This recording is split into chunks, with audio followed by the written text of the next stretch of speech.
if you're trying to be more authentic in what you do, whether you're in real estate, whether you're insurance, you're an entrepreneur, hey, you got a pizza place. Let's say your pizza sign looks like everyone else's sign because you just ordered it from a sign company and you're like, I've seen that sign 10 times.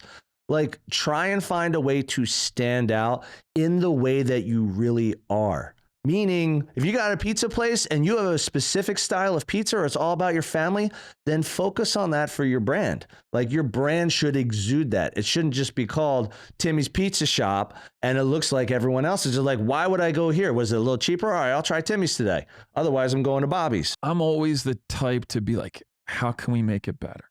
Yeah. How can we, if we're looking around and we see these green mic, if you're watching on the YouTubes, there's green foam covers. Yeah, this is a Mooney detail.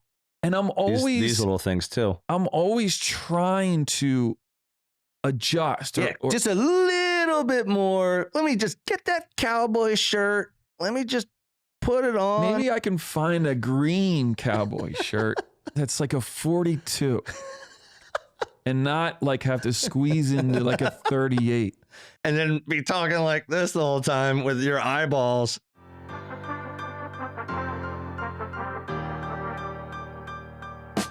Welcome to the podcast dedicated to real estate, insurance, and building your business. Join us as we take you along our own business building journeys with additional wisdom from our network of local and national experts. Welcome to Bricks and Risk. Hey everyone, welcome to another episode of Bricks and Risk. I'm Tim Garrity.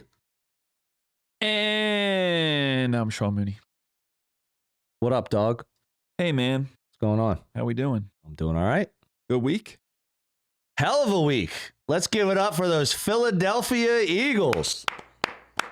Super Bowl 59 champions. Smoked the Chiefs. Sorry for all those Chiefs fans out there. Corey Schnabel. You had our number last time, but guess what? We got you this one. Sorry, Corey. It worked out exactly how I thought it would be. Yeah, I actually thought we really had no shot. I thought we were going to be the victims of the first three-peat in NFL history, which, thank God, that didn't happen. But what a game, man. Great for Jalen, for Saquon, for everyone else. I was even watching... Dijon? Yeah. Dijon, I almost ordered a Dijon t-shirt. He's the best. It's like 22. It's like 23. I know. He's a superstar. I was watching New Heights, and they had like the moment where Jason was talking to Travis about like, yo, like I was caught up between I want the Eagles to win. And that's where I live. I played for them. I won a Super Bowl with them. Love the organization. He's a fan. And then he's watching his brother get smoked, which, hey. That's a phony take. I think that he just says that to his brother to make his brother feel better, but I don't think he's cheering for the Chiefs. You a Travis fan? I hate him. I'm not a Travis fan either. So I'll be honest, I'm not a fan. He's a loathsome individual. Oh, all right. Nice. All right. Well, what are we getting into today, man? I like really love Jason Kelsey. Jason's the best. It's weird that you'd have like one opinion of one and then one. Yeah. No, I don't know if I feel as intense as you do about it, but I'm not a Travis fan. It's like the heat of 1,000 suns. Yeah. I've never been a Travis fan. But anyway. But he's like, Jason is so Philly and he's so anti-Philly. He's like the farthest thing away from. I would agree. Yeah. All right. What are we talking about today? Today we're going to get into it about authenticity in business. Finding who you are, finding your voice in business, and what really makes you different. Awesome. Well, this is going to be fun because I feel like this always directly relates to our podcast. If you can tell by our outfits right now, we really don't care how we're dressed. Speak for yourself. I'm sorry. Excuse me. I don't really care how I'm dressed. Design specialist that helps me put together my. You have a tailor that says this Obey Posse hat is perfect fit. From 1995. Right. So I think authenticity in business is becoming more of a talked about subject, at least on like the podcast channels that I listen to and watch. Because I feel like we're in that spot right now. I'll relate it to residential real estate where the market has slowed down. Business is not as easy as it used to be. And now people are getting back to the basics. And part of the basics is like, hey, reaching out to people you know, connecting with your past clients, even though they say you should never use the word past clients. They're always your clients, all this stuff. But I think why authenticity in business, at least to me, is important is because I think people are sick of the social media videos or YouTube videos that are super scripted, that, you know, they do 10 takes and they cut out all the nonsense. Well, that was before social media. Yeah. Social media opened the door to allowing people to be regular. Yeah. And once that started to happen, I think people want regular. Yeah. They don't want to be. They want raw. They want you in your normal state. Yeah. And they don't want to be sold to. Like it's like a scripted thing when you're wear this and speak like this and make sure the lighting's over here and this is like that was the way it was before you had an iPhone that you could just shoot yourself. What? An iPhone. Okay, keep going. To shoot yourself. I only say that because 83% of our downloads are on Apple. Yes. I'm trying to play to the crowd. They're just proving my point, but keep going. They're not informed. They're just listeners. But the iPhone, social media allowed people then to curate their own voice. Yep.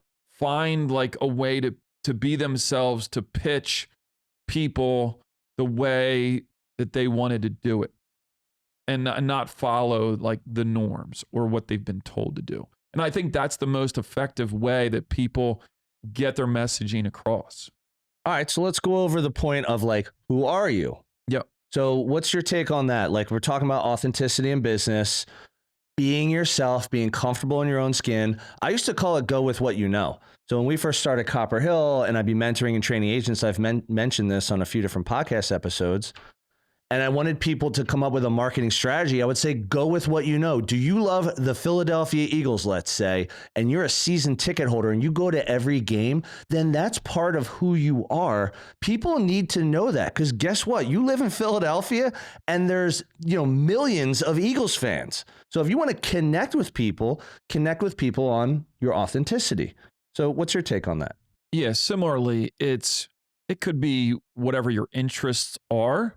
But play to your strengths. You might like to be shooting yourself on an iPhone, right? And you might enjoy that and you might see that as productive. But other people might not. They might shy away. So they might have to go a different route as to finding what works for them. Yeah. But yeah, play to your strengths, do what you know, and whatever that is, just double down and go forward with that, I would say. Well, here's a great segue. So we've talked before about, marketing idea versus marketing plan and how they differ. Ideas come and go, but plans are more of a vision. It's a visionary approach. If you have a plan for your business, doesn't even have to be written down, doesn't have to be formal, but if you have a plan for your business, then that's what you march toward every day. And the one point I'd like to make for like authenticity is like when you started your business and when we talked to Garrett Maroon on his episode, what's up, man?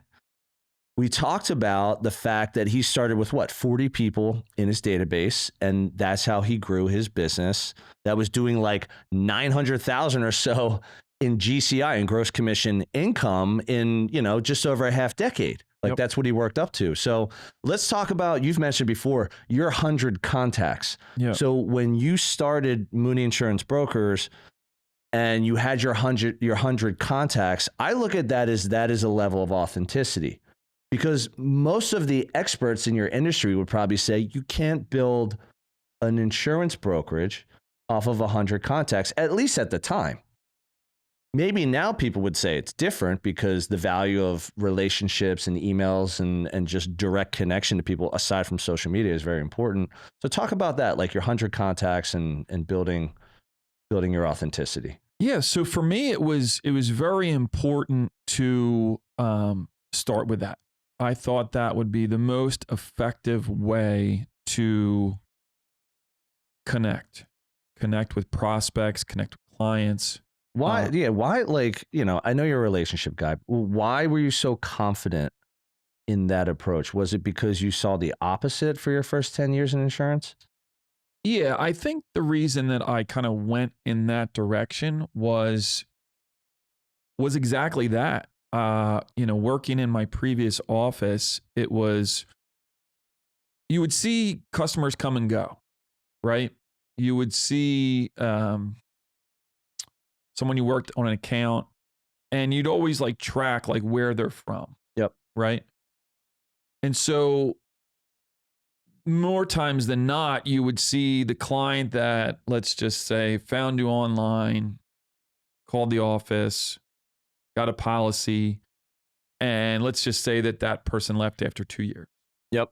And so there was a trend that I would see that those accounts were accounts that weren't sticking. They were like transient, coming and going. Yep. And so on the opposite end of the spectrum was people that were based on relationships, referrals, clients that you had a relationship with previously.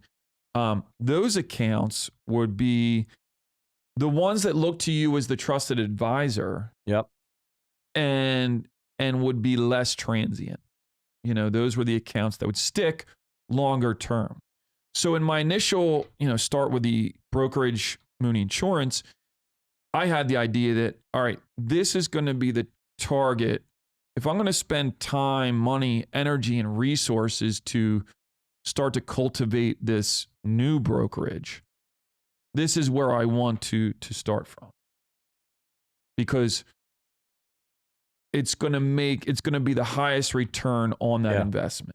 Did you do any research into that at all? Like, or you felt confident enough about it with all your experience you worked for State Farm and Allstate prior to your own brokerage, that you're like, I know this is going to pay off as long as I stick with it and deliver great customer service and stay in touch with my network, like this will just snowball. Yep.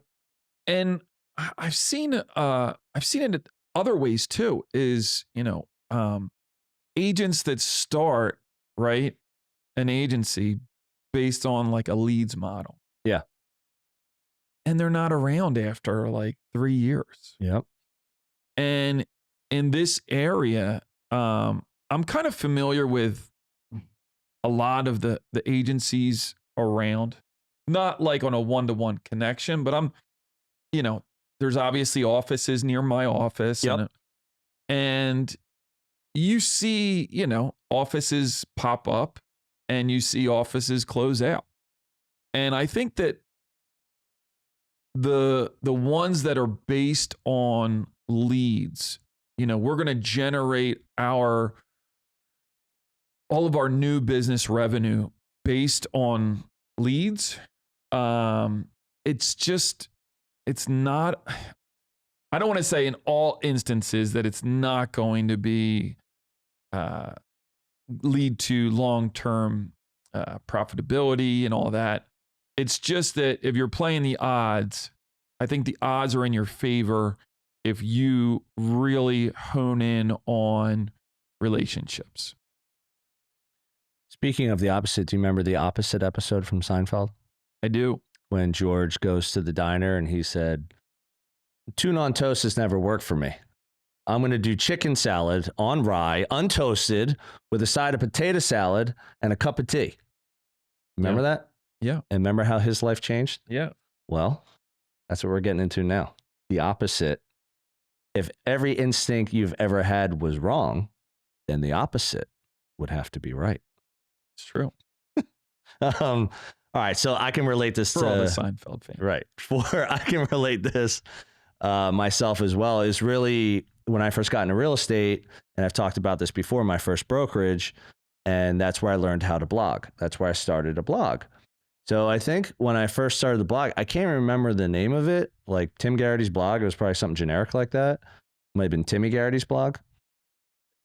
Timmy G's Blogfest.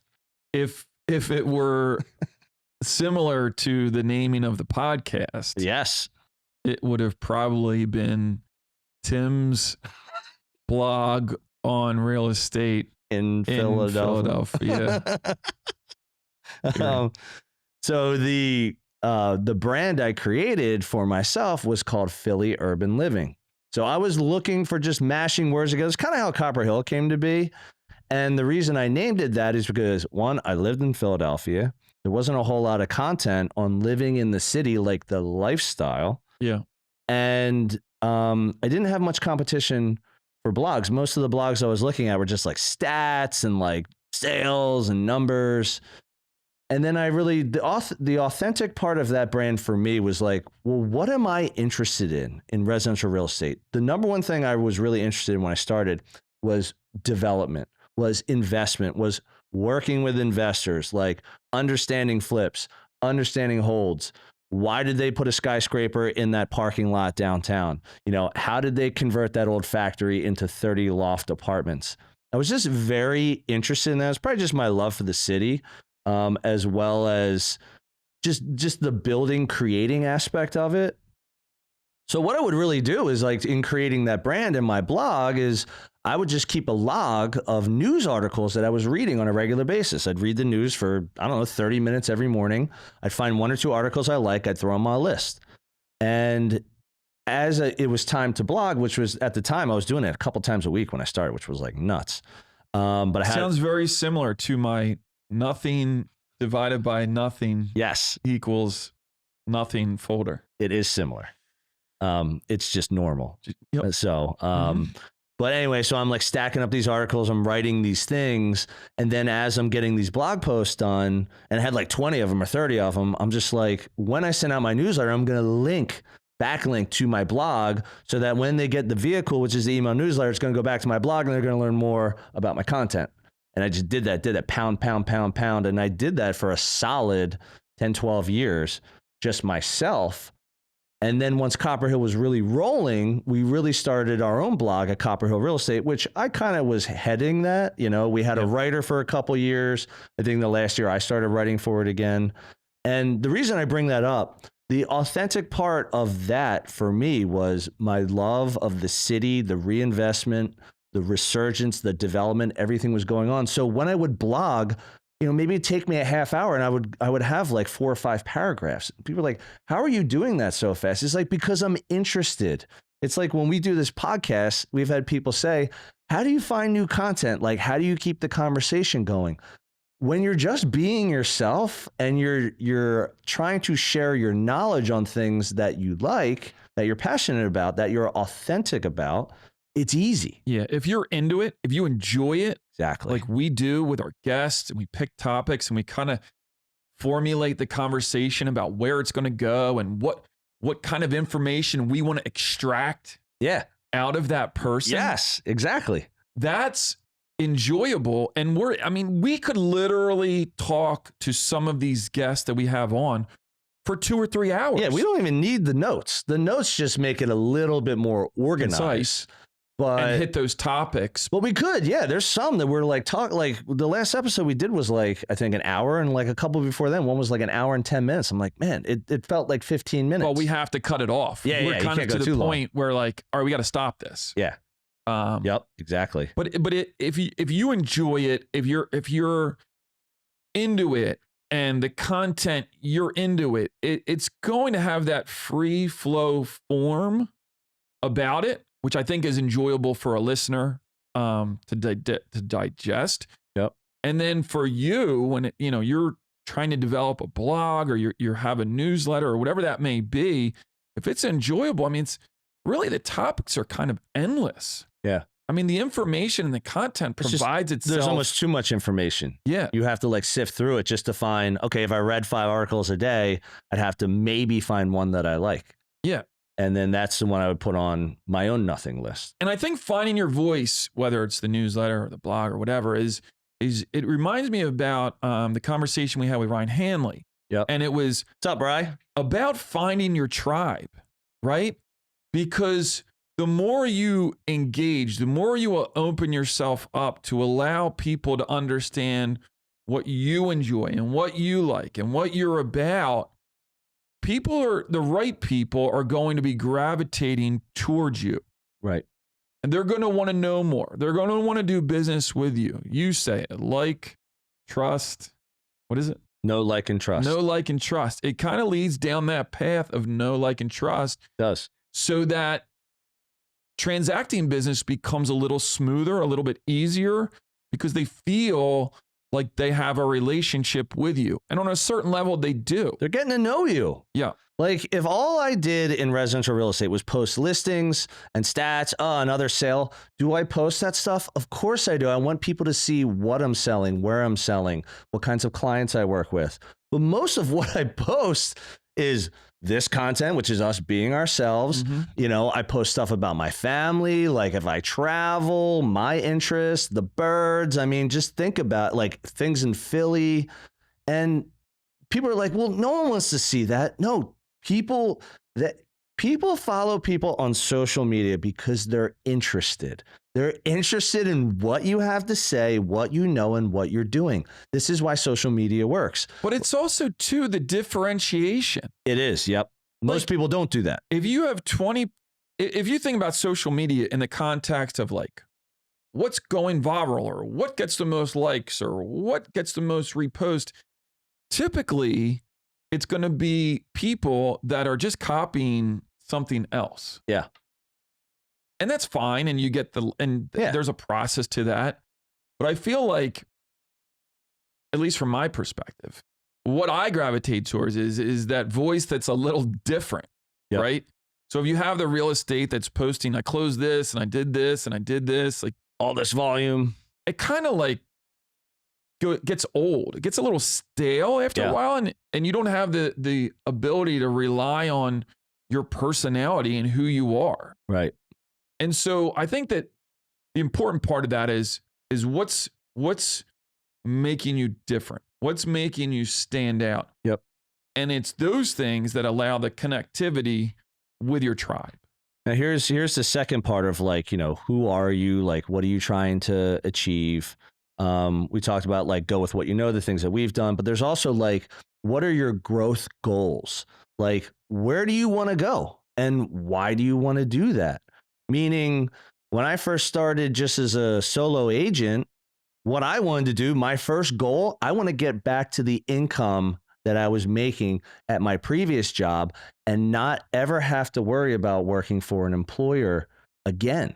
That was my fire when I first started, because I looked at it as like, when I lost my job in corporate America, it was like they had the control over my destiny, my success, where I was going to go, how fast I was going to go there, like how I, in what fashion, let's call it. And then when I started working for myself, I'm like, this is going to suck because I know I'm not going to make a lot of money for the first couple of years, but I prepared my family for that. But I knew, I was like, my first step, I want to get to the spot where I was at before, but now I'm doing it on my own and I don't have to worry about anyone else. So that was a growth goal. Then once I got into the business and I got my broker's license because I just wanted to further my education, I wanted to open up my opportunities, was like, let's open a brokerage. And then even when we opened the brokerage, it was probably like a 5 or 10 year vision of just like, let's see how far we can take this thing, because at the very least, someone will be interested in us and maybe there's an exit strategy with that. So we went really fast. Those were some of the examples of like, solo to being a broker and owner of a company to get us to where we went. I mean, what about you? Like when you started with your 100, where was your initial mindset with like either income or exit or whatever? Do you want to know the truth? Of course I do. Literally opening up, I was like, man, I hope I can make it 3 years. 3 years. Like, yeah. So you were just about survival. Yeah. If I can survive 3 years, if I'm still around, that's in goal 1. 3 years. Yeah. Then I'm good. Because I knew that first year was just going to be a disaster. Because then the half desk that you cut off would have fallen over. After 3 years, I could buy a full length desk. The termites in the utility room would have eaten the legs. The broom closet is getting a little stretched. So yeah, like out of the gate, like, man, if I could put this together and get some contracts, write some accounts, have an office, and be alive, like self-sustainable and making money. Yeah, like that would be awesome. That would be, yeah. Isn't it crazy how it just, you get to these spots and you're like, okay, now where do I want to go? Yeah. Now what am I doing? Yeah. So, I mean, I think the growth goals are important. So, like, if you're trying to be more authentic in what you do, whether you're in real estate, whether you're insurance, you're an entrepreneur, hey, you got a pizza place. Let's say your pizza sign looks like everyone else's sign, you just ordered it from a sign company and you're like, I've seen that sign 10 times. Like, try and find a way to stand out in the way that you really are. Meaning, if you got a pizza place and you have a specific style of pizza or it's all about your family, then focus on that for your brand. Like, your brand should exude that. It shouldn't just be called Timmy's Pizza Shop and it looks like everyone else's. Just like, why would I go here? Was it a little cheaper? All right, I'll try Timmy's today. Otherwise, I'm going to Bobby's. I think sometimes, though, I really wonder, like, so in my mind, I'm always the type to be like, how can we make it better? Yeah. How can we... You know, if we're looking around and we see these green mic, if you're watching on the YouTubes, there's green foam covers. Yeah, this is a Mooney detail. And I'm always... These little things too. I'm always trying to adjust. Or just a little bit more. Let me just get that cowboy shirt. Let me just put it on. Maybe I can find a green cowboy shirt that's like a 42. And not like have to squeeze into like a 38.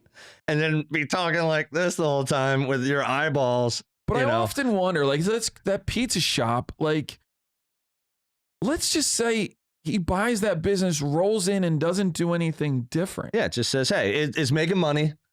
I'll just operate this thing. Yeah.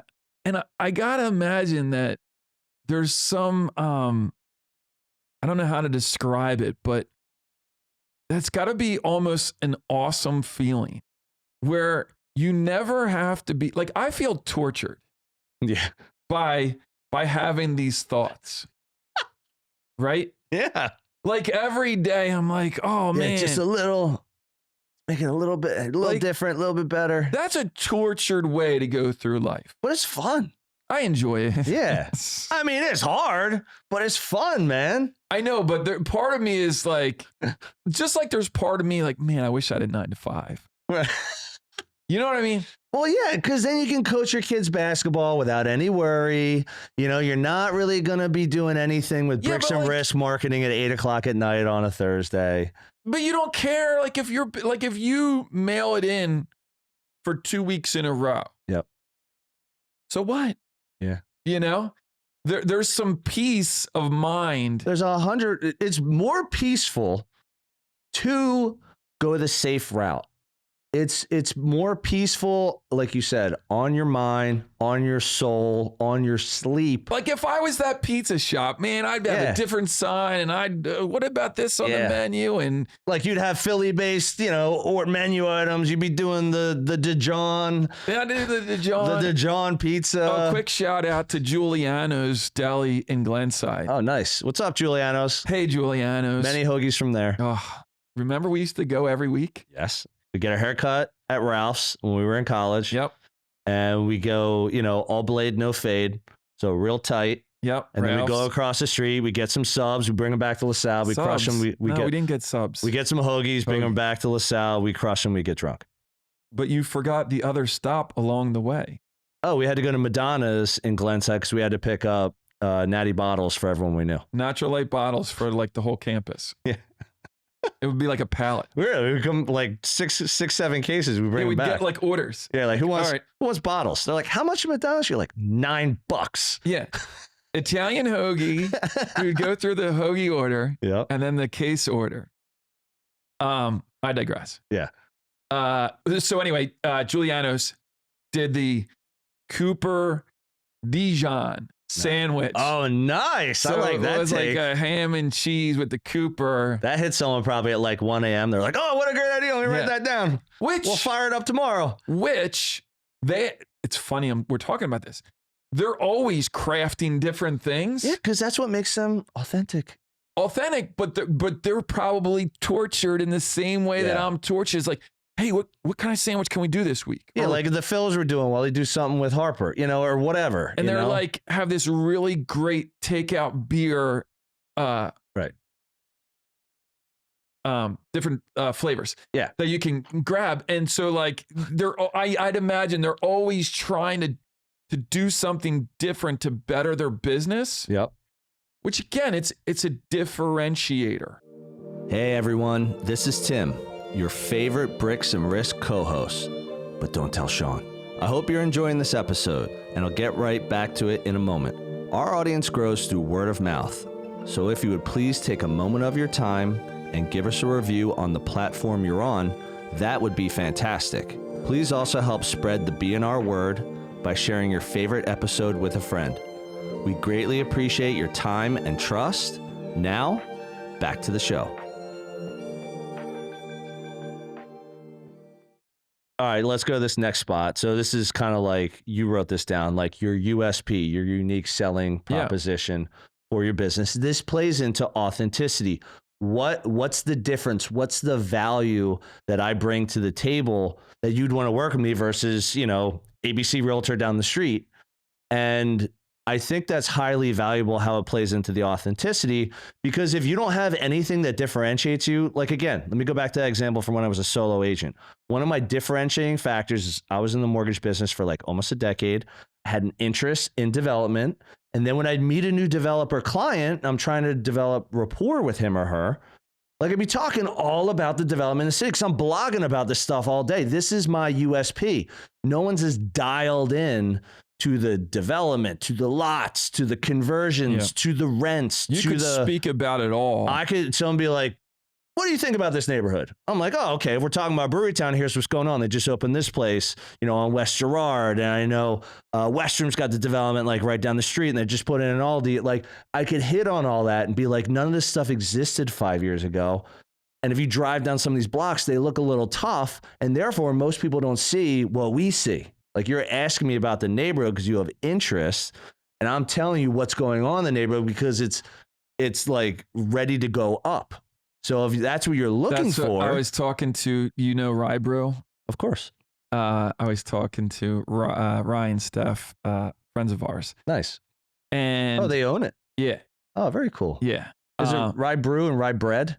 Rye Bread's in Fairmount, and Rye Brew is in Brewery Town. Yeah, the one Girard. Yeah.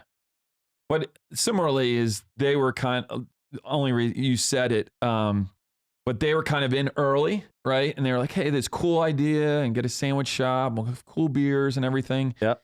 But knowing that, right? Like knowing all of the characters that play in that area.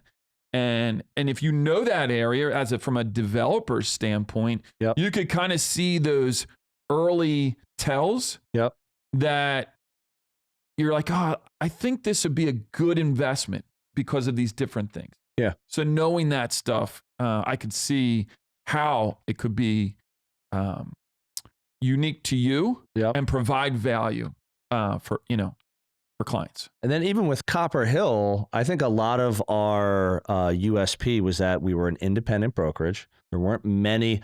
I mean, there's plenty of independent brokerages in the city, but most of them are very small, like one to three people, let's call it. And we were growing a bigger independent brokerage in the city that said, we're from here.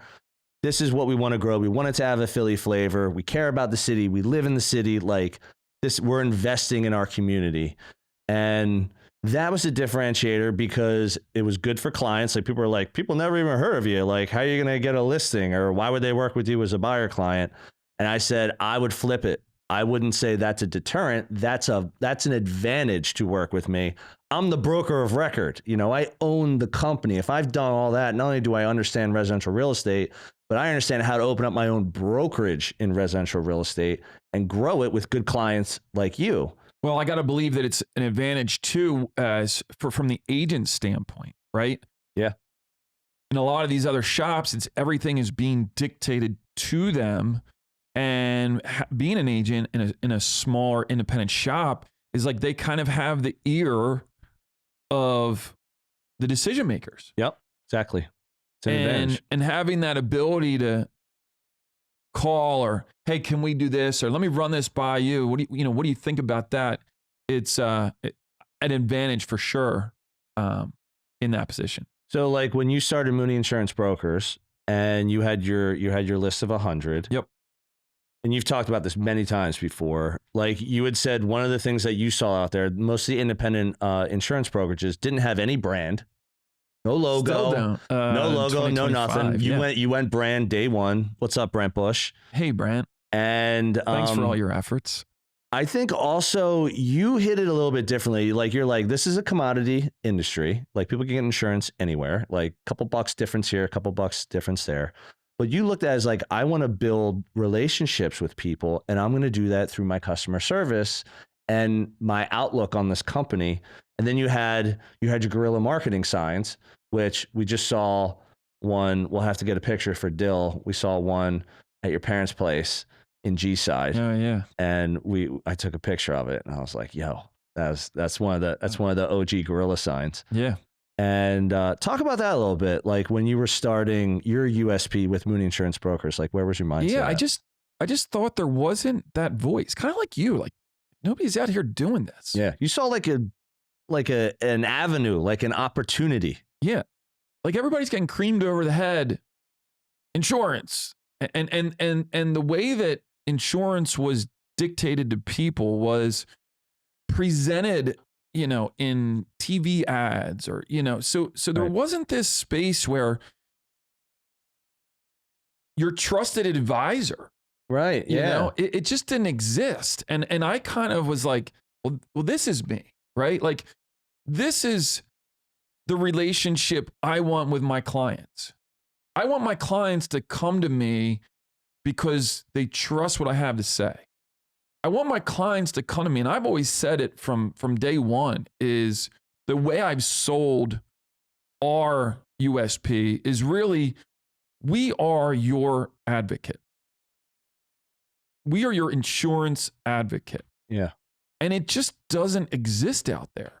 Like we take so much time and energy to make sure that our clients are in the best possible situation. Yep. That they have the right coverage, that they're with the right company. When a claim comes up, I reached out the other day. This was just a simple story about a car insurance claim. And on the policy, you have 30 days of coverage for the rental. And we get the notice, hey, by the way, your client's car rental is expiring because they're coming up on their 30-day mark. And I reached out and I said, hey, Mr. Claims Rep, I said, we're using one of your network shops. If we're using your network shop, then that 30-day goes out the window. Okay. And the client didn't even know that Right. I'm working in the background. Yeah, you're like an advocate without getting any recognition at all. Yeah. Yeah. And so that's what I wanted to be for our clients. And it's one of the hardest things that we've dealt with trying to message that. Yeah, like make sure people understand like this is part of the service that you get. You're not just taking orders and saying, okay, I'm saving you $50 a month. How about it? Like, I know you saw my reviews online, or like, I know, Tim gave me your name or whatever, and that's why you're here. Yeah. Here's your $50 savings. That's $600 a year. How about that? You're saying, no, not only am I going to save you the $50, but here are the things that we do to make sure you have the right coverage, that, you're billed the way, you want to be billed. Like you were even just saying the other day, like if you pay your whole premium for a year, you save money. Yep. If you do paperless billing, you save money. Like I'm going to say 99.9 out of 100 people did not know that before they listened to that episode. I was on the phone. I'm one of them. I was on the phone yesterday. Yeah. A client of mine that I've had for years. I've had his family. I reached out to him because I was just doing a review of accounts that were coming up. I saw, man, this premium is like really high. So I reached out to him and I said, Yep. hey, you want me to take a look at things? I want to review this. It seems high, right? Yep. And he's like, yeah, sure, like whatever. And so I ran it through and I was able to get him with a new carrier that's better plan and save him some money. And we're on the phone and we're talking and we're just catching up. And he's like, "Oh, I got married, a couple months ago." Okay.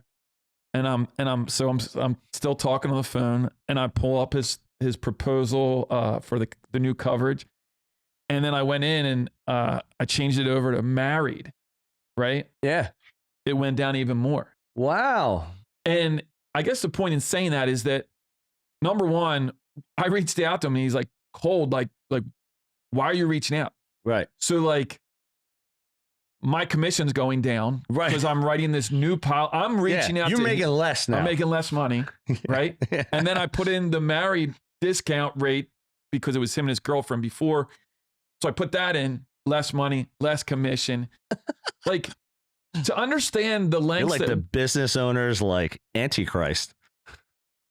But who's going to do that? No one. Because nobody. It's not about that. It's not about the dollars and cents will follow if you treat people right. Like, that's the bottom. That's what we believe. And you may not believe it. That's fine.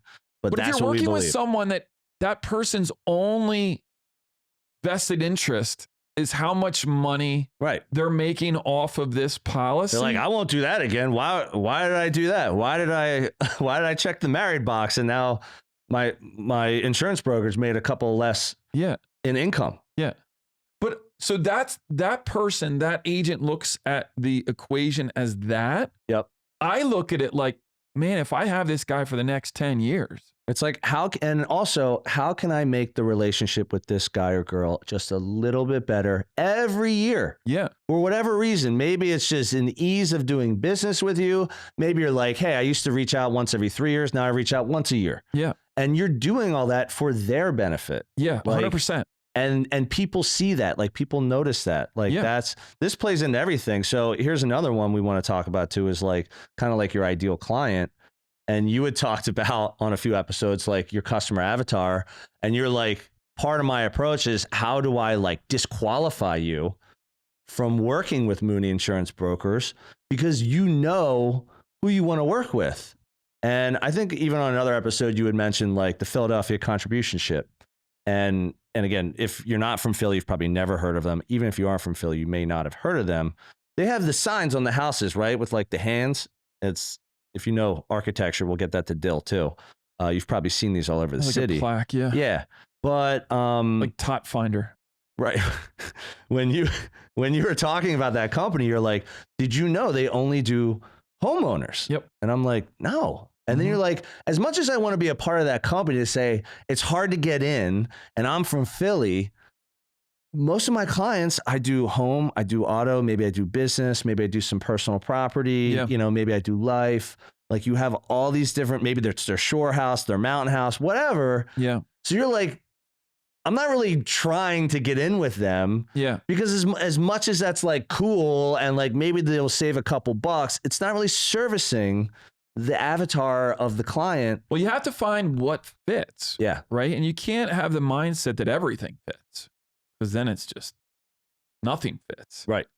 Right. So you really have to get dialed in on, like the clients that you work with and who you want to work with and who you want to like cater to and who your message is going to resonate with because it isn't everyone. And so we absolutely 100%. Anybody that comes to our office, we put them through this disqualification process because at the end of that process, we're going to want to know if it's worth our time and people like get crazy about it. Oh yeah. People are like, what do you mean you don't want my business? Right. Or like, you're lucky I unlocked the deadbolt for you to even get in here. First of all, nobody's getting in. Nobody's getting past the deadbolt. You're like, you know how many times I unlock this thing in a year? Like I can count on one hand. So by the end of that, we kind of have, okay, so you clear this hurdle, you clear this hurdle, you clear this hurdle. You're not disqualified by this point. So now we can kind of talk. Right.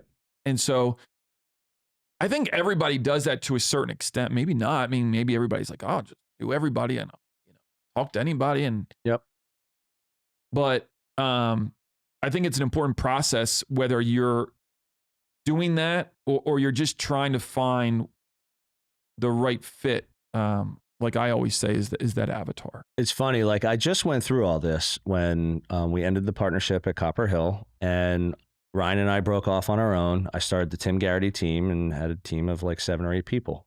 And when I got back into real estate, kind of like my own company now, it's not in a partnership. You know, Ryan does development, I do real estate, lead the agents, and I'm trying to go over my annual plan, my marketing strategy for like 24. I had to do some last year, and then I had to do it again in 25. I do that every year.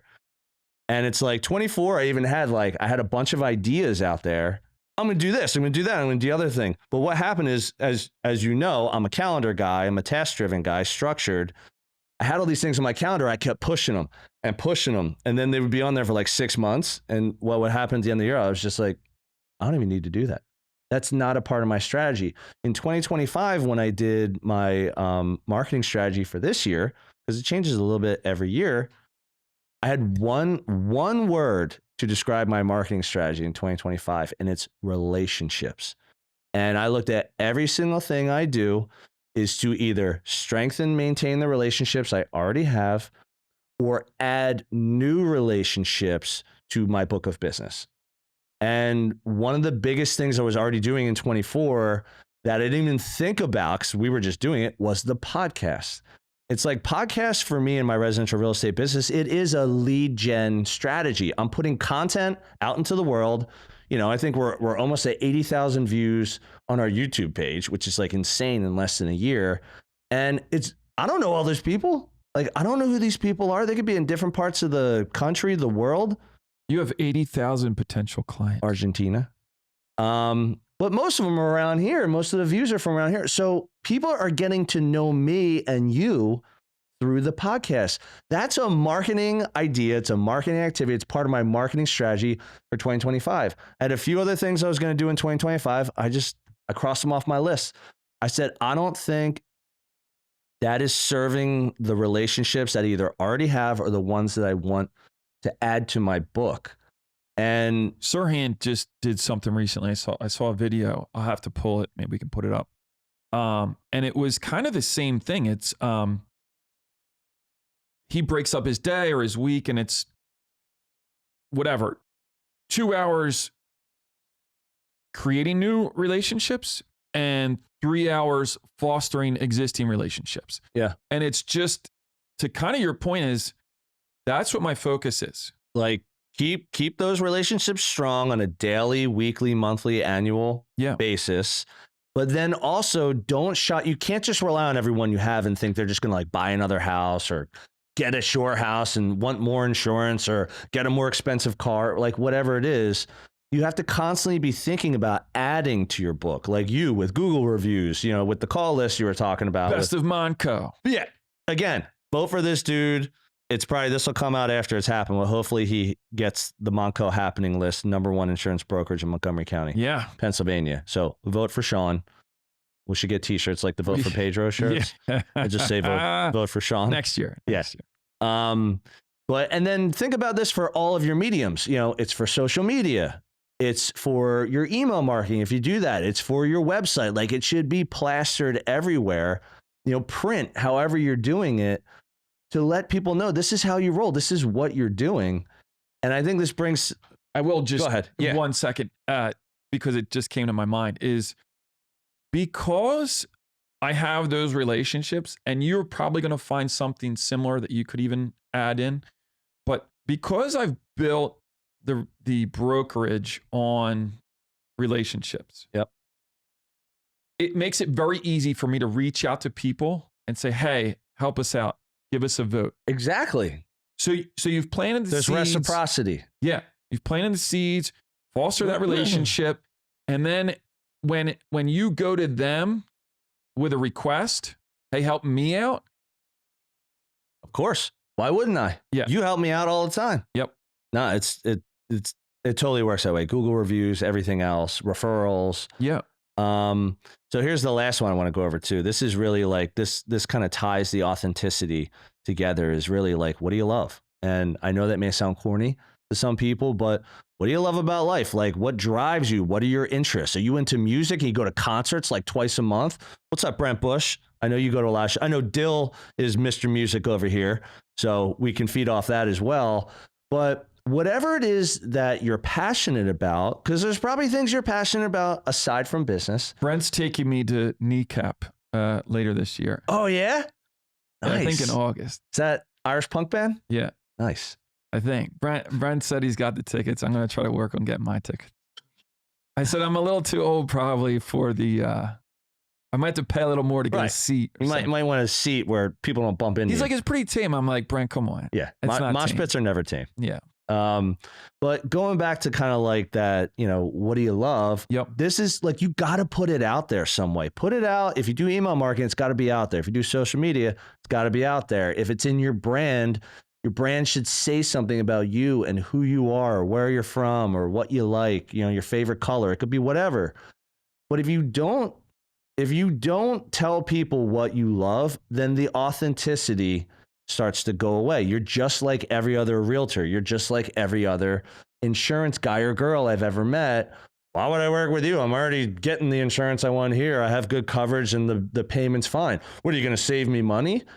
And you would say, no, I want to build a relationship with you. I want you as a client. Yeah. And I say this with residential real estate clients all the time. Like, they're like, hey, maybe they're going from renting to buying, and they're like, I might only stay here for 2 years. I'm like, don't buy. I think that's a risk, unless you want to be a landlord for 8 on top of that, and they'll be like, what? Like, don't you want to sell me a house? We just had a referral come in, and I said, hey, I can't help you. You got an accident, you got a claim, blah, blah. But here's what I recommend you doing. And I wrote this like this. I don't know if they read it or not, but I took the time because they're not a client of mine, but I think that they should have the right coverage, and blah, blah, blah, blah, and laid out, hey, do this, add this, change this, do this. Yeah. And like send it off. Feel like later. Yeah. Well, we get back to what does Mooney love? I mean, look at this. eBay, Obey, thrift stores, making rogue clothing himself. Here's a question. When you order all those shirts, do you just order in one, or do you have to order? Do you do one-off t-shirts? Or are you ordering like 5 or 10 at a time? You're just not telling me about it. Oh, you know what's funny? Keep talking. Okay. This should be pretty interesting, folks. This has never happened in the history of Bricks and Risk, where one of us has actually walked away from the desk to further the point of rogue clothing that relates to Mooney. So you asked me if I do one-offs, and most of the time they are one-offs, and some they are two-offs, so that I can share. I don't even know if I've ever heard a song by Bad Brains, because I'm not a big punk guy, but I appreciate it. That's good stuff. You'll love it. All right. Why don't you close this one out for us? And thank you, by the way. Listen, everyone, if you've enjoyed this content and you'd like to share it along the way with all of your friends and family, we'd appreciate it. You can shoot us an email at bricksandrisk@gmail.com. Find us on the streams, Apple, Spotify. Leave a review. We'll get it up on the show, and we'll read that as we break into the episode. And find us on social, Instagram, LinkedIn, Facebook. And that's it. Love it, man. Well, thank you guys for tuning in again to another episode of Bricks and Risk. See you soon. Thank you for joining us on another episode of Bricks and Risk. Our goal is that you walk away with 1 or 2 valuable nuggets, and we greatly appreciate you sharing your time with us today. You can find all BNR episodes on Spotify, Apple Music, YouTube, and anywhere else you get your podcast content. Until next time, keep learning and keep growing.